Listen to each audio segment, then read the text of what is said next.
Hello दोस्तों, आपका स्वागत है इस वीडियो में जिसमें हम बात करेंगे वन नेशन वन इलेक्शन पर, यानी एक राष्ट्र एक चुनाव पर, और जानेंगे कि इसकी आवश्यकता क्यों है और क्यों इस पर इतनी चर्चा हो रही है और बीजेपी इसके अंदर क्यों इतना इंटरेस्ट दिखा रही है। 2014 के जनरल इलेक्शन से पहले जारी अपने मैनिफेस्टो में बीजेपी ने पहली बार वन नेशन वन इलेक्शन की बात की थी। उसके बाद इस पर काफी समय तक कोई चर्चा नहीं हुई। इसके बाद 2019 में मोदी जी ने फिर से इसका एक बार जिक्र किया और जून 2019 में ऑल पार्टी मीटिंग बुलाई गई। हालांकि उसमें कांग्रेस, तृणमूल कांग्रेस, डीएमके, सीपीआई जैसी करीब 16 पार्टियां शामिल नहीं हुई। हाल ही में संविधान दिवस के अवसर पर गुजरात के केवड़िया में आयोजित एक समारोह के दौरान मोदी जी ने फिर से वन नेशन वन इलेक्शन की बात की थी।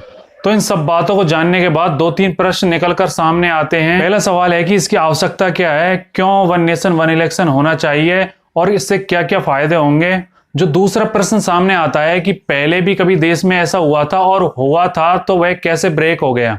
कांग्रेस और बाकी रीजनल पार्टी क्यों इसके पक्ष में नहीं है। यदि देश में वन नेशन वन इलेक्शन लागू भी हो गया तो आगे ये ब्रेक नहीं होगा, इसकी क्या गारंटी है। क्योंकि हम जानते हैं कि बहुत सारी सरकारें अपना कार्यकाल पूरा नहीं कर पाती, अल्पमत में जाने के कारण या गठबंधन टूटने के कारण या अन्य किसी कारण से सरकारें अपना कार्यकाल पूरा नहीं कर पाती और समय से पहले ही विघटित हो जाती हैं। तो ऐसी स्थिति में क्या यह सिस्टम फिर से ब्रेक नहीं हो जाएगा, और यदि ये ब्रेक होता है तो उस स्थिति में इसका क्या सॉल्यूशन है, यह भी एक बड़ा सवाल है। और सबसे आखिरी सवाल यह है कि बीजेपी को इससे क्या फायदा होगा और बीजेपी इसमें इतना इंटरेस्ट क्यों दिखा रही है। इन तमाम सवालों पे हम इस वीडियो के अंदर चर्चा करेंगे।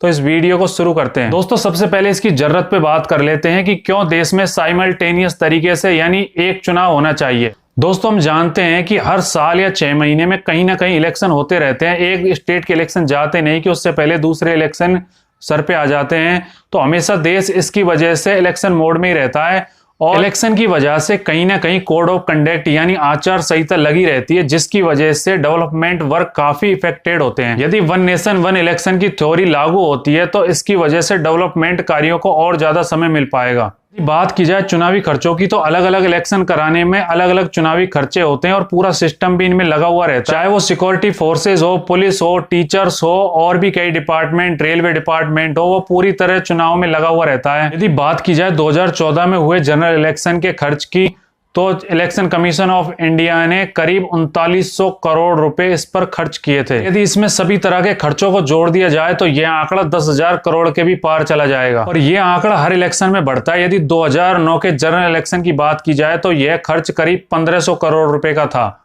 जो बढ़कर 3900 करोड़ रुपए के आसपास पहुंच गया। तो आप आइडिया लगा सकते हैं कि एक इलेक्शन को कराने के लिए कितना खर्च इलेक्शन कमीशन ऑफ इंडिया को करना पड़ता है। 2014 के जनरल इलेक्शन में यदि पॉलिटिकल पार्टीज द्वारा खर्च किए गए पैसे की बात की जाए तो वो करीब 50,000 करोड़ से भी प्लस है, जो अमेरिका में कंडक्ट किए जाने वाले प्रेसिडेंट इलेक्शन से भी बहुत ज्यादा है। इस सारे इलेक्शन एक साथ किए जाए तो मे बी इन पे होने वाले खर्चों में कुछ कमी आ सकती है। हालांकि एक्सपर्ट्स का मानना है कि इससे कुछ फर्क नहीं पड़ने वाला। अब यदि बात कर ली जाए दूसरे सवाल की, क्या पहले भी देश में ऐसा कुछ हुआ था, तो हाँ, बिल्कुल ऐसा हुआ था। देश के फर्स्ट इलेक्शन जो कि 1952 में हुए थे, उससे लगाकर 1967 तक लगातार सारे स्टेट और सेंट्रल के इलेक्शन एक साथ ही कंडक्ट किए गए थे। हालांकि 1968 में यह चेन ब्रेक हो गई क्योंकि कई विधानसभा भंग हो गई थी और बाद में कई नए स्टेट भी बने थे, इसलिए जो इलेक्शन साइमल्टेनियस तरीके से एक साथ हो रहे थे उनकी चेन ब्रेक हो गई। अब यदि बात की जाए जो पॉलिटिकल पार्टीज इसके पक्ष में नहीं है, उनका कहना क्या है। उनका मानना है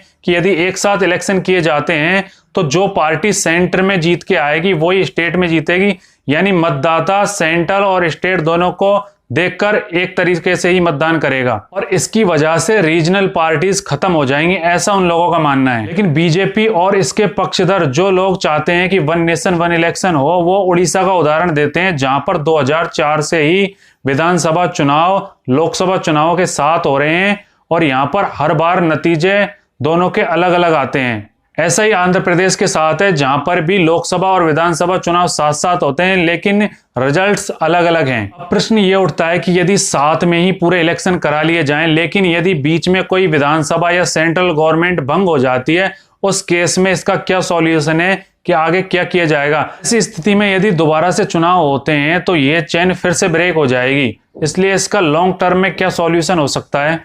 तो बात की जाए इस प्रश्न के सॉल्यूशन की, तो इसका सॉल्यूशन बिल्कुल किया जा सकता है। इसके सॉल्यूशन के लिए संविधान में संशोधन करना पड़ेगा।